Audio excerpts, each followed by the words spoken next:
Hi everyone, welcome to this video. My name is T. If you're new here, I really do hope everyone's day is going well. The day has finally come for part 2 of my sensational global hit, Hypersexuality and the Perfect P complex. See, because I always knew that video would hit, especially with a provocative ass title and thumbnail like that.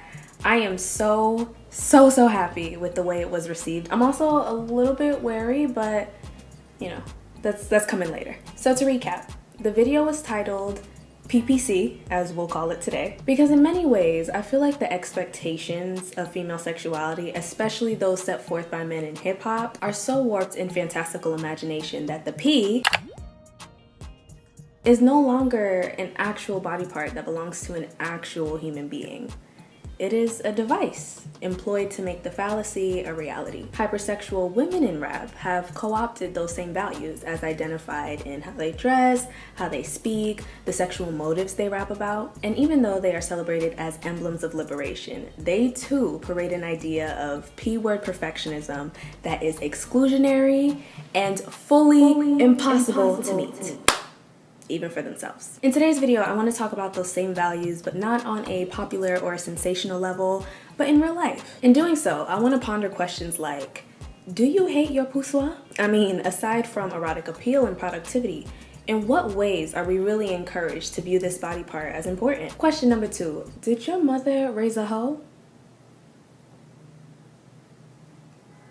How do you know? And number 3, ultimately, with all that we are comprised of as people, is searching for liberation through this one facet of our humanity doing more harm than good? Now, obviously, I love and am very comfortable with having these conversations, but the reception of part 1 did leave me feeling a little bit nervous because it seemed to resonate hella deeply with a lot of different women of all different races, sexual identities, ages. And of course, that is such an honor. It's a gorgeous feeling. You know, many of the comments I saw were along the lines of, oh my gosh, finally we're talking about it. Finally, we're having this conversation. Do my due diligence to ensure that my videos are attentive, entertaining, credible, and studious.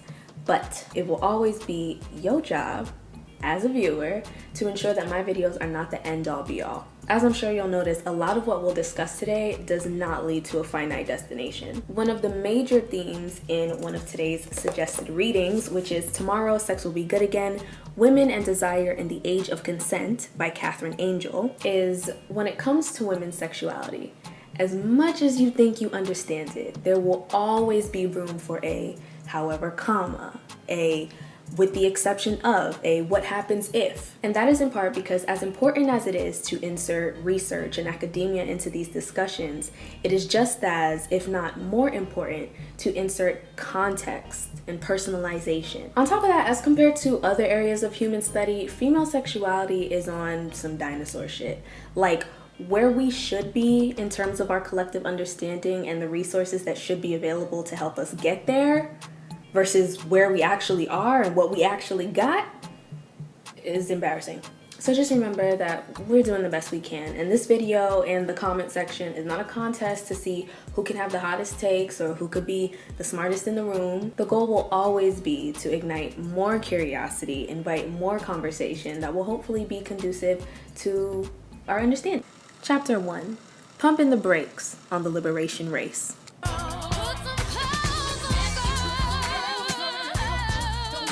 In part 1, I should have made a much clearer assertion that the contradictions I identified in the hypersexual market were not created by its participants, nor is it up to them to fix. Now, while I do believe that there's like 30 steps in between this sexual renaissance and actual sexual liberation that we just completely skipped over, even in critique of this phenomenon, I need to always be diligent in making sure that I'm not letting misogynistic rhetoric sneak in, because it is a sneaky motherfucker. And by that, I don't just mean making sure that I'm not using slut-shaming language, calling people bitches and hoes. I also mean that I don't deny that these hypersexual performers are intelligent and self-aware enough to know exactly what they are engaging in and the exact effects it's having in all of its complicated glory. I also wish I would have made it more clear that none of what I was saying was a gotcha, you know, especially since I'm constantly referring to these women as performers.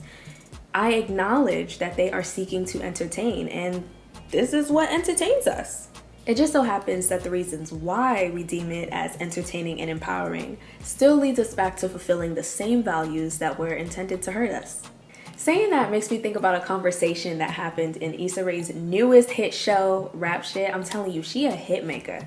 But anyway, there's a scene where characters Mia and Shauna were in the early stages of forming their rap group, and Shauna's biggest reservation was that even if she does marvel in her sexuality, she doesn't want to quote-unquote play dress up. My art is not for the male gaze. Girl, what the gay got to do with it? No, like, male gaze, like, patriarchy shit. Niggas be watching what we do. To which Mia responds with, "What's wrong with having men look at you?" She really had to tell Shauna to stop acting so much more unbothered than thou. Like, don't get it twisted. Shauna, you too care what men think about you. You too are playing dress up. It's just that your costume is a hoodie and a mask instead of a leotard and pleaser heels. Because she didn't have to read her like that, but you know. And I guess that was Mia's Miami Girl version of referencing Margaret Atwood's theory of the male gaze essentially being inescapable. Quote, male fantasies. Is everything run by male fantasies? Up on a pedestal or down on your knees, it's all a male fantasy. That you're strong enough to take what they dish out or else too weak to do anything about it. Even pretending you aren't catering to male fantasies is a male fantasy. Pretending you're unseen, pretending you have a life of your own, that you can wash your feet and comb your hair, unconscious of the ever-present watcher peering through the keyhole in your own head, if nowhere else. You are a woman with a man inside watching a woman. You are your own voyeur.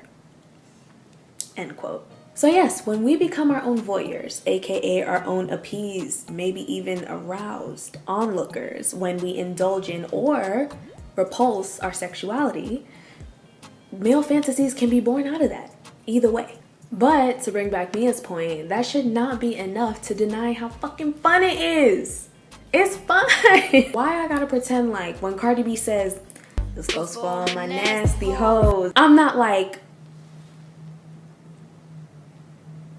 it's fun to rebel against respectability and realize that the sky indeed does not fall after you do so. It feels good to see for yourself that using vulgar language or dressing maybe a little scantily clad does not impose on your ability to be a good person, a good career woman, a good mother. And that means that with the help of that outside influence, we have grown stronger, more confident, more autonomous. And by definition, that makes us empowered. It doesn't automatically make us liberated though. A lot of things go unchallenged in this hypersexual culture, and I believe that's because we're just so desperate to just fucking get there already. Female sexuality is extremely complex, and sometimes I fear we don't have the patience to critically examine those complexities or allow them to manifest into whatever they're meant to be, even if that doesn't match the imagery we're used to seeing. Case in point, Chloe Bailey. Chloe Bailey has the hypersexual performer starter kit, easily. I mean, she's got an hourglass shape, she's of a lighter complexion, long hair, so socially she's deemed as very feminine, very soft. She's talented, she's popular, like the whole shebang. But when she expresses her sexuality in her way, then people are saying she's doing too much. People are saying she should stop. They're jumping to the conclusion that Chloe's expression is disingenuous and forced, which is honestly the opposite of being empowered and autonomous. Now, the reason this bothers me the most is because out of all of the assumptions we could make about Chloe's sexuality, isn't the most obvious that she's just figuring things out? I mean, she's so young. She's younger than me. And that's the thing with a lot of these performers. They be so young. Y'all know that trend on TikTok where people post a popular artist throughout the years and they go backwards from the current age that they are? I remember watching Beyonce's and Rihanna's and seeing it land on age 25, which is how old I am now. And seeing them at 23, 22, 19, and thinking, oh my goodness, I remember that picture. I remember when they were that age and how much I expected of them and their public image and their public expression of sexuality. Now I actually am that age and I couldn't possibly imagine having to fake it like that. Yeah, I said fake it. I couldn't possibly imagine having to pretend like I had deciphered the labyrinth that is sexual expression or even sexual familiarity. Chloe is like 24 at this point, and just given the little we know about her background, you know, Southern girl, church girl, homeschooled, it's giving sheltered.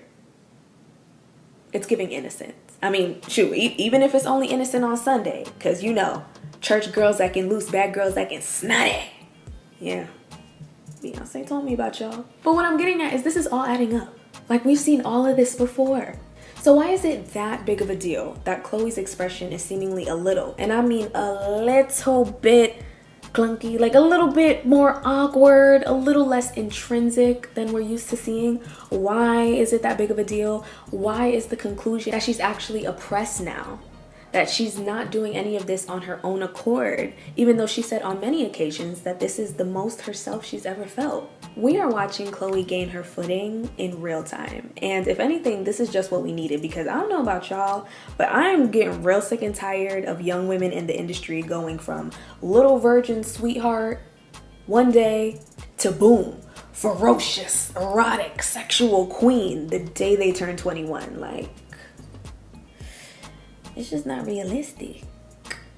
While our sexual motives and attitudes may not withstand the test of time, like some of us may have a little regret, we may have a little embarrassment, we still won't do it anyway. And for those who get to witness it, I feel like more time should be spent nurturing and understanding the psychology instead of criticizing the imagery. Many women and femmes have experienced or are actively experiencing exactly what we're witnessing with Chloe Bailey. And you know, sometimes it's just surface level imagery, sometimes it's just performativity, but sometimes it's the full shebang. Y'all ready to talk about the whole phase? Chapter 2, the whoa phase. How many sexual partners have you had?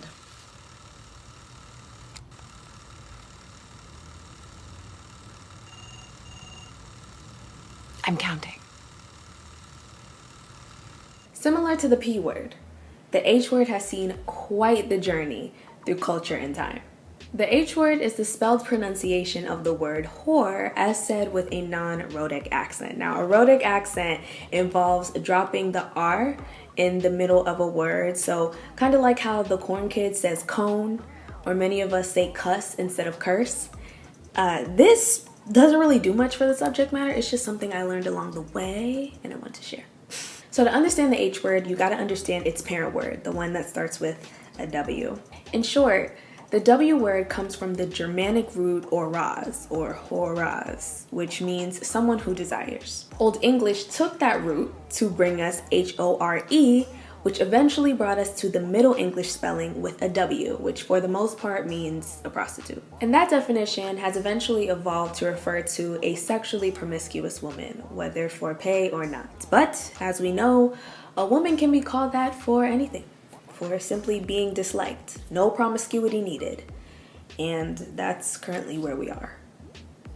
Now, there is a societal standard of wholeness. For one, it's heteronormative. Queer relations amongst women are already societally deemed as relatively unserious. You know, two women, that's not a real marriage. Two moms, that's not real parenthood. And of course, tout pour soi, it's not real sex. Okay. So when calling someone the H word, it is typically referring to a woman who has been with a lot of men. And of course, a lot is relative. Additionally, it must exist within the confines of monogamous ideals. For example, if a woman has had multiple monogamous relationships, maybe even some of them resulted in marriage, even if short-lived, she is less likely to be considered an H word because all of those sexual encounters were with the aim of creating permanence with a singular partner, as opposed to a single woman whose goal was to remain single even if she had the same amount of partners as Miss Monogamy. Same amount of partners, same frequency of sexual encounters. She a hoe. No questions asked. At least according to society. It completely disregards any version of polyamory as relationship structures that are just as valid and fulfilling. Now, I don't particularly care for the term hoe phase because to me, everything I just described sounds like dating. But I mean, shit, maybe I am also. Though, I think I'd rather call it the whoa phase, you know? Because when you're in the process of explorative dating, whether you humping or not, it's just like, whoa, whoa, whoa, you know? So, to sum it all up, the whoa phase is commonly understood to be a temporary period in a woman's life where she engages in relations with multiple male partners, possibly all at once, maybe just in close proximity to each other. And once that phase ends, she transitions into seeking monogamy, likely with the goal of marriage. Let's discuss the general resistance and why the whoa phase is considered oh so bad by oh so many. Okay. For one, it is believed to be generally unsafe. There's the possibility of regret. Some women don't know exactly what they're getting themselves into. For example, some women do it to rebel or react, and they wouldn't necessarily do it if there wasn't that outside variable that they felt the need to rebel against or react to. What else? It could be a form of self-sabotage because sex builds a soul tie, but when done casually, it doesn't allow you to revel in said tie that you've created. You could be tying yourself to one too many souls. It messes with your ability to trust, and on and on and on and on. Majority of that is valid to some capacity, especially the part about not being fully cognizant of the physical and emotional responsibilities that a woman is taking on, for sure. Especially young women, for sure. And there are some women who are actually seeking romance and attention, but because they haven't gotten that organically, they resort to sex to try and fill that void. I don't disagree with most of that, but what also jumps out to me when I go down that list of risks is that it can also happen in monogamy. It can also happen in a marriage. Like all of it, you know, the risk of STDs, the risk of emotional damage, being soul tied to the wrong person. Oh boy. Jouelzy said, and you know, Jouelzy really is mother. Like I'd be referencing her in like every one of my videos at this point. But in her video on casual sex, she mentions that soul ties are an idea born out of the church. And I'll go ahead and say that even for the non-religious, it's a phrase that has really grown in popularity, especially with social media's fixation with spirituality, their pseudo fixation with spirituality. And it promotes that every single person that you have relations with, your two souls are bonded.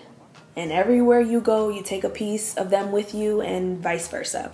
On a more scientific front, a lot of people's support of the soul tie argument is that sex releases oxytocin, aka the love drug, in the brain. Robert C. Franke, PhD, a neuroscientist who studies oxytocin at New York University, states that more current studies of oxytocin are showing that oxytocin is less of an emotion creator and more of a brain activity amplifier, intensifying what someone is already experiencing.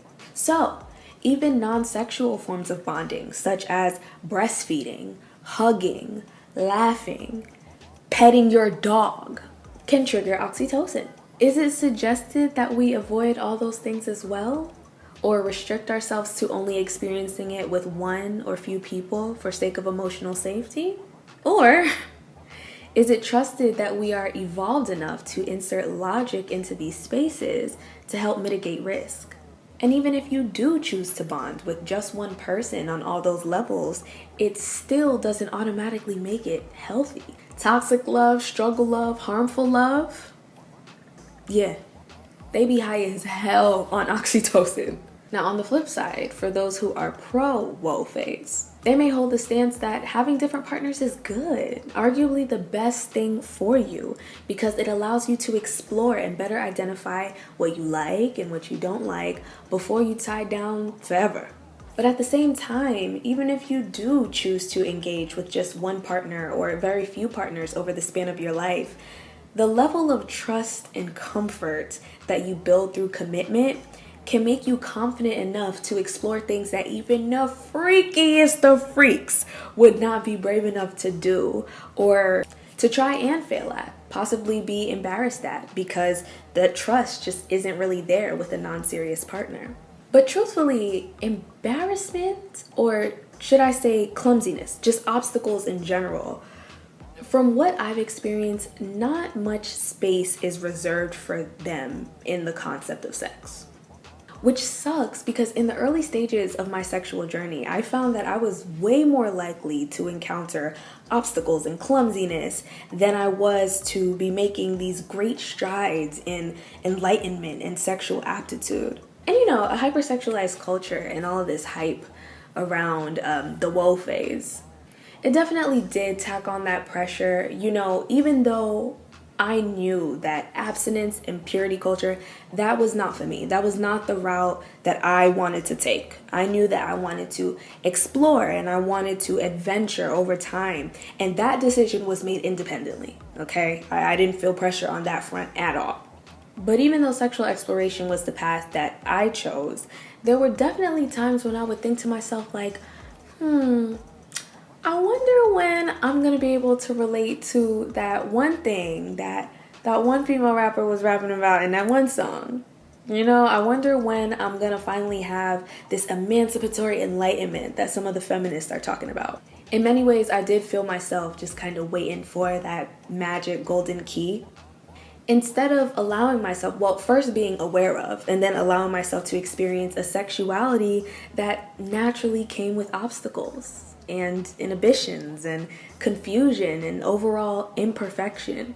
So yeah, woe phase or no woe phase, there's risks on both sides, there's fear mongering on both sides. And my ideal world would include more logic. Damn, that would have helped me out so much when I was younger. More logic, more truth, and resources to help women navigate whichever path they choose. The purpose of this part of the video is not to advocate for one side or the other because, I mean, different strokes for different folks. It's mainly to advocate for us to get past this idea that the epicenter of a woman's personhood resides at the intersection of her thighs. Your sexual behavior is not your personality. Sometimes I wonder if your sexual behavior even informs your personality, considering it would make so much more sense for it to be the other way around, and there is actual empirical studies that support the latter. Yes, sexuality can be used as a tool of connection with others and yourself. Yes, you can grow and learn more about yourself through it, but for us to view it as this do or die revolutionary for every single person, no matter what the context, no matter what their circumstances are, is silly as fuck. Many of us will have some sort of inclination to learn more about our sexual selves at some point in our lives. And like I said, I want there to be more resources. I want there to be more normalized conversations about lived experiences, more encouragement for us to learn our personalities, learn our interests, what we're psychologically inclined to, and how that impacts our sexual relationships. In the book Tomorrow Sex Will Be Good Again, in chapter 2 called On Desire, Angel writes, quote, "All sexual desire emerges in a culture which in turn shapes it. Sexuality is lived, learned, developed over time in particular contexts. This is why sex means something to us. It is never pure function, but always rich and burdened with significance. If we want sex to be joyful and fulfilling, it is on sex's context that we should focus our emancipatory energy." End quote. I am on the journey of forming a realistic relationship with my sexuality, not an idealistic one, which includes taking my pussy out of whatever fantasy I didn't create, but I am still, to this day, trying so hard to achieve, reattaching it to my body, and caring for and understanding it, even outside of a sexual context. Chapter 3, Vaginal Repulsion. But you can't, you a lame, I can tell your pussy stank. One of the P's main goals is to distance itself from the V, the vagina. What I mean by that is, obviously in an anatomical sense, whether I say P or V, I am referring to the same area of the body. So when I say distance, I mean the P and the V may begin in the same location, but under the pressure of social expectation, people with V's feel compelled to distance it from just about any function unrelated to sexual desirability. The vagina has been and is constantly being studied. There are hardcore facts out there, backed by experts, to help assist vagina owners in how to maintain its performance, its strength, but most importantly, its health. But because not all of those facts flatter ideas of sexual desirability, the P steps in with its own set of rules that are completely opposite, if not harmful. For example, it has been proven that the V does not increase in size due to frequent sexual activity. But the P promotes the idea that every time it is sexually penetrated, it just stretches out just a little bit more. So we should keep our number of partners very, very low. Example number 2, if you talk to just about any gyno or OB-GYN, like I'm about to, they will likely refer to the vagina as a self-cleaning oven. But the P, however, needs detoxes and juices and sprays and gels to stay clean.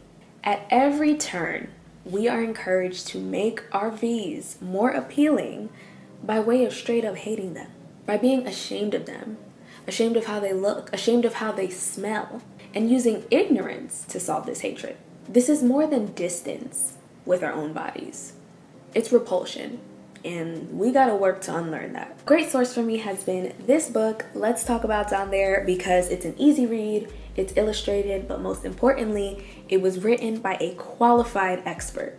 Dr. Jennifer Lincoln is a board-certified OB-GYN based in Portland, Oregon, and author of Let's Talk About Down There, an OB-GYN answers all of your burning questions without making you feel embarrassed for asking.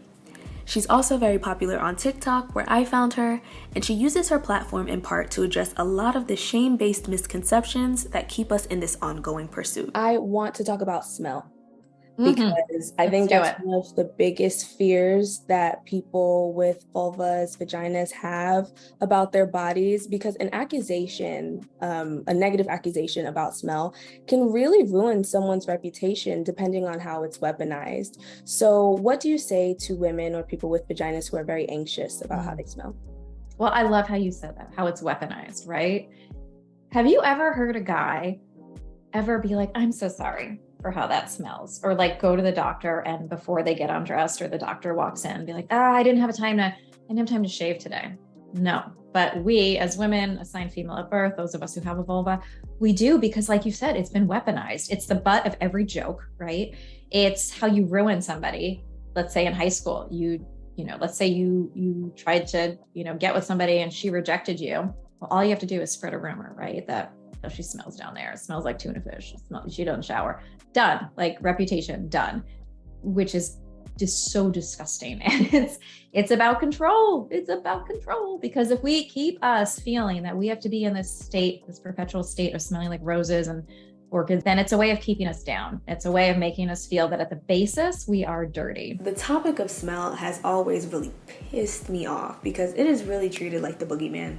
Obviously, odor can be indicative of an underlying health problem, and that should be taken seriously. But the fear that surrounds being told that your really stink, especially amongst younger people. Like if I was in high school or even in college and someone said out loud, I heard your pussy stink, the last thing I'm thinking is, oh my gosh, what if I'm unhealthy? That's the last thing on my mind. That's likely the last thing on the minds of the people who heard it. Ain't nobody worried about my health. In that instance, they worried about how they're gonna take that rumor and run with it. They're wondering who my intimate partners are, so they can judge them too. They're wondering if I even deserve to go out in public, like if they should have any public association with me, because that is the strength of an accusation like that. And men and women and all genders alike weaponize the fuck out of it. But for what? Sometimes armpits stink, sometimes feet stink, dick and balls stink. Y'all been waiting for that line. But ain't nobody getting burned at the stake for that. In fact, when men have a certain stench to them, it's like, oh yeah, fuck yeah, I smell like this because I'm a man. Yeah, this is a man smell. But if these smell like anything other than pineapples and daisies and strawberries, and again, I'm not talking about smells that are indicative of an underlying health issue. I am talking about vaginas smelling like vaginas. Let it smell like what it actually is. And suddenly, we're less of women.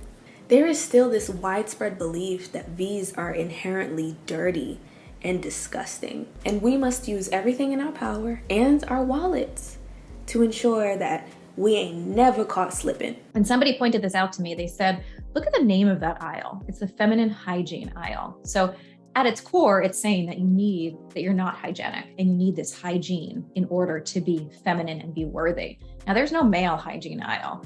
Now, yes, it's true. There are some washes that are coming out for, guys' scrotums and whatever, but it's just because these companies are like, well, how else can we make money off of people? This seems to work really well for women and for people cleaning their vulvas. Why don't we just see if it works for guys? But it's not the same way. It's companies that originally were created mostly by men that now are, a lot of them, unfortunately, are either run by, or you've got these other companies that have popped up and say, well, no, use mine because I'm a woman. It's founded by a woman. And that breaks my heart even more because now we're keeping ourselves down. Now we've played into that patriarchal narrative. We're like, yep, in order to succeed, I can do that too. Instead of saying, how about we dive into why this is even out there, which is that it shouldn't be out there. We need to reject it. And we need to realize that vaginas smell like vaginas, and that's how it should be. And that's normal. And only in a messed up culture like ours do we think that it should taste or smell like a tropical fruit. Yeah. It's rejecting that power and it's saying, no, you don't get to tell me what I look and smell like. And then what does the typical misogynistic world do? They say, well, nobody wants you anyway, right? But when we take away that power over them and we say, I don't care what you think about my pubic hair, I don't, whatever, then they truly have no power over us. And it's so freeing, but it's not just that easy when you live in a culture that continuously tells you what you're worth based on your pubic hair situation or how you smell, or if you wear a bra or you shave your armpits. It's hard. So I don't want people to be watching this who think that they failed because they have some Reserve or Vagisil or whatever in their cabinet. Like, of course you did. You were made to think that you needed that. So that's not anything on you. Also in chapter 2 of your book, you address everything from the pineapple juice myth to douching to something even as extreme as labiaplasties, which I did not know were so huge of a thing. All of these things seemingly maintain their popularity through word of mouth, separate from commercialization, ad targeting, things like that. With that being said, would you say that the feminine hygiene market is the perpetrators of the shame, or just merely a response to a shame-based society? Yeah, I think that is such a fantastic question, right? It's like, what came first? Mm-hmm. And I truly think what came first was that, this is of course, not everybody, but to a degree, men have always wanted to stay in power. The people who are in power want to stay in power. And one way that you do that is that you create people who are dependent on you financially and emotionally, and you make them seem that they're somehow not worthy. And so I think that when it comes to patriarchy, that's been how our society has rolled for a long, long time. I think what's interesting is that when it comes to the specific stuff like feminine hygiene, that kind of stuff, I think that probably it's always been around that men have used some sort of women's sexuality in order to make them feel inferior. Like we went back to weaponize them, whether it's how they smell, how they tasted, how they looked. What's interesting is that in mainstream culture, things like douching, if you go back to ads like in the 1960s, so before birth control was mainstream, Lysol douches were marketed as a way to, yes, go ahead and Google it, as a way to, one of the ads was like, is your husband frigid? It might be because you're not, keeping up with things, and then Lysol douching. So this was like these were in like newspaper ads. So I think it was even more mainstream back then by men saying that you needed this. So I truly think that the industry just found another way to keep us down. And then I think it became this vicious circle of, you see that, you think you need it, you buy it. These industries are billion-dollar industries, so they make more products. And so the chicken and the egg, and it keeps going. And so I think that it's this kind of inseparable relationship right now. But we didn't wake up one day and say, gosh, you know what? I really wish that my vagina tasted like a pina colada. No, somebody made us think that. So I don't think that we as women are to blame. I think that this is just how society has been set up to fail us. Okay, so you would say it's more a mix of both. It's kind of hard to pinpoint exactly. I do. I think it is now this symbiotic relationship, but I think that it totally started with the people in power who were trying to sell something, make a market, and saw it as a way of keeping us controlling us. I really do. Okay. Yeah, that's very interesting. And as you saw, my jaw was on the floor with that lifestyle thing. It's just, and it's especially heartbreaking when you said that it was in the newspaper, because a lot of us turn to media as, the end all be all. Unfortunately, right. I mean, I would love to hope that now, since media is so sensationalized and we know that there's a layer of, okay, don't believe everything you read on the internet. But back then, when the internet didn't exist, oh gosh, I feel so bad for it. Absolutely. And you weren't getting taught this. And yeah, I mean, it's absolutely the case. And I think that it still happens. You still see these Summer's Eve's commercial and these Vagisil commercials, and you still see these things on TV. And so you think, well, if it's here, and it always says, right, gynecologist, approved or made by a gynecologist, you can get anybody to approve anything or to say that it's okay, because you just pay them. So I hate that, but people think, well, this has to be good for me, right? And unfortunately, that's not the case. Terrible. It's more twisted than I thought. So twisted. It's so messed up. Yeah. I'll never be out of a job, sadly, when it comes to I would love to be. I would love for all of us to be debunked. People get medically accurate, comprehensive sex education in school. They know what they need, what they don't need. Maybe we'll get there. I'm really hopeful for Gen Z. They call out a ton of stuff that they see. But it's hard when you feel like the legislation's going backwards when it comes to what we can even teach our kids in school. That's a topic for another day. Absolutely. Like I said, from every angle, we are encouraged to only respect our V's if we also repulse them in some other fashion. Discuss your sexuality, marvel in it, brag about it, but not too much, because then that makes you a hoe. Having a WAP means you got that good, but discharge, periods, other naturally occurring functions. Oh, and if you don't have a WAP. Okay, so this is a comment I got when I asked what topics y'all wanted to discuss in part 2. What is the obsession with natural lubrication of the V? And damn, I wanted so badly to ask Dr. Jen about her thoughts on it, but by the time I decided to insert that into the video, we had already had our conversation 2 months prior. And last I checked, Dr. Jen was in DC talking to Obama, trying to get the kids to vote. So here's my theory. It's layered, but follow me. So on the one hand, WAP and descriptions alike, that is one of the main descriptions that men use, especially in music, to describe enjoyable heterosexual sex, which is so uncreative. Out of all of the factors that go into a great erotic encounter, that is still consistently one of the only things that gets celebrated by men. And it's damn, were you even trying to pay attention to anything else? And as we all know, if men desire it, women will aspire to it. In addition to that, women have historically been thought of as relatively distant from their sexual desire. Some still hold the belief that a woman should only desire sex if she wants a child or she wants to service her husband, things like that. But for her to have desire that is born with her and intended to benefit her, historically, that's understood to be pretty non-existent. So when that moisture is in abundance, I guess it's understood to be proof of high enjoyment, high excitement, and just overall freakiness. And this goes back to using a woman's sexuality as a determinant of her personality. Wrong. I mean, it could be right in some contexts, but it could also just be the body reacting to stimuli. That's why Katherine Angel spends so much time in this book giving dedicated attention to consent, desire, arousal, vulnerability as both individual concepts and co-working constituents. In chapter 3, called On Arousal, Angel writes, quote, "It's a common trope that while women deny their sexual excitement and desire, their bodies betray them. It's there every time someone says she or I was so as proof of desire." End quote. Angel then goes on to explain that sometimes survivors of SA physically respond, in the way that we're discussing, not because they want to, but because their bodies are trying to protect them from injury, or because their bodies naturally respond regardless of the circumstance. And that has been used countless times in court to try and prove that the victim actually wanted it. It makes no sense. Like, if you pluck a nose hair, a tear might fall. Does that mean that you're sad? When you go for a physical and they hit your knee with that little tool and your foot goes flying up in the air, does that mean that you wanted to kick your doctor in the face? No. Angel continues a few pages later.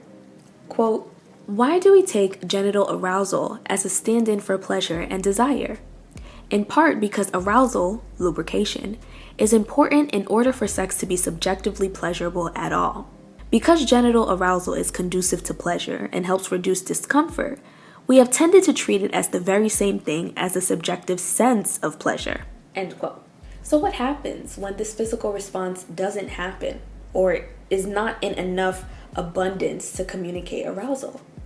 Does that mean that desire is completely absent? Not always. Depends on the context, right? Just as the same can ring true for men and penis owners as well. Thankfully, we have been having a lot more conversation around erectile dysfunction and, just dismantling the idea that manhood and masculinity is sexual desire, infallible sexual desire, and sexual performance. Sex educator Shambooty has a couple videos discussing this, some by herself as an expert and some with men who have personally experienced ED. And that is amazing. That's great. I just cannot wait for the day where it is just as informative and interesting and normal to have those same compassionate conversations about vaginas. 'Cause damn, we need them. Well, there is a lot of pressure on vaginas to be perfect. And you definitely do strike me as a person who has literally done the work to resist that. But at the end of the day, you are still a woman before you are a doctor, a woman in an anti-woman world. So have you ever felt that pressure yourself? Oh yeah, totally. Again, this book and all this stuff, I'm almost 41. It's taken me a long time to get to a point where I have, 0 Fs are given. If I'm in a bathing suit and you see pubic hair or whatever, I don't care. But it took a lot of work. It took a long time. And it took me being surrounded by people who are like-minded. And if I didn't have this level of support and education to be able to bust through the myths, I don't think I'd be here. And like you said, we're in a world where we are constantly being bombarded. So I am far from perfect. And I even made a YouTube video of the 5 rules that I break. Trust me, there's no OB-GYN in the world who's always doing all the things and always feels completely fine about things. So I think it's a lot of, I hear you too, because I'm a woman too, right? I've had all these concerns. When I was a teenager, you'd walk around on the beach, you'd suck in your stomach, you would make sure that you used certain kinds of soaps, you'd make sure that you shaved a certain way, you made sure if you were going to see your boyfriend that night, X, Y, and Z. So I hear it. It's super hard. And I hope that as we model things for other people, whether it's on social media or if we choose to parent and we have kids, truly you have to model these things to give them that confidence and then give them the tools to reject the people who constantly try to take them down, because they will. And it's hard. And so a lot of it is preparing yourself, building yourself up. But I am so not perfect. Trust me. I have insecurities too, for sure. Yeah, that's very honest of you. And I can really appreciate that. Also, I appreciate how you, if I'm understanding correctly, you modeled your answer as if you have to build that armor for yourself. You have to build that resistance, not just on the education front, but with who you surround yourself with and making sure that they have those same values as well. Totally. So what could you say could be done outside of, let's say someone who's watching this video is at the start of their journey to combat vaginal repulsion? Aside from watching this video and then maybe reading your book, what else can be done? Yeah.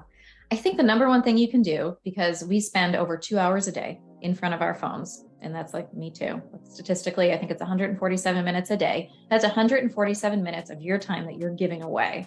So I think the best thing you can do is scroll through your accounts. And if you see accounts that make you feel bad about yourself or that put out misinformation or trying to sell you something to make you feel bad, those are accounts you say goodbye to. You either delete them or you block them, and you kind of do, I'm not one for detox or cleanses, but you can do a digital cleanse of who you're following on social media. Because I think it's really important who you give your mental space to. Even if you think I'm better than that, I'm not letting it affect me. You are. It's getting into your subconscious. The other thing too, and I see these messages all the time from people who say, Dr. Jen, my boyfriend said that my vagina tastes like this, or he will only go down on me if I shave my pubic hair. And my biggest response is, if you have people in your life that put these conditions on you, or who say, I'll only do this if, then those are people you need to decide, do you invite them back to that party next time, or do you maybe show them the door? Starting to use your voice in a way that puts you first and that makes you realize that, how would you want it if it was your best friend or, you know, your child? What inner voice would you want them to have? Thank you all so much for watching, especially if you made it all the way to the end of the video. I'm tired. I'm so tired. But I can't lie, I am so happy that I'm done. I'm so happy to be done with part 2. I'm so happy I won't feel compelled to go anywhere near this topic, at least for like another couple months, maybe even a year or so. And that's the way it should be. You know, I'm ending this series, I should say, very organically, because I know that I gotta go out and live life some more. That's what informed the majority of this video, my observations and personal lived experiences. So I am off to go have some more of those. As always, thank you so much to my lovely patrons. If you want to support me monetarily, you can hit me up at patreon.com/Noir, where you will find community posts, exclusive posts, extended videos, exclusive videos. Oh yes. My latest exclu is about a particular Canadian rapper and his cornball complex. So if you're interested, patreon.com/Noir. We would love to have you. Another huge thanks to Dr. Lincoln for the awesome conversation. Be sure to follow her on social media at Dr. Jennifer Lincoln. There you'll find more content dispelling common myths about women's bodies and, you know, overall advocating for our rights. I also recommend picking up her book, Let's Talk About Down There. Dr. Lincoln is actually giving away 2 signed copies of her books to 2 viewers who I will choose at random. All you gotta do is comment, "I'd love a signed copy," followed by either a personal vaginal repulsion story or what you plan to do to stand against it. Also, be sure to leave your email in the comment as well, so I have a way to contact you if you are chosen for the book giveaway, but please make sure that it's an email that you are comfortable with being public in the comments. Be sure to leave your thoughts and your comments down below. Give me a thumbs up or a thumbs down, however you're feeling today, and subscribe for more content. I'll catch you in the next video. Bye.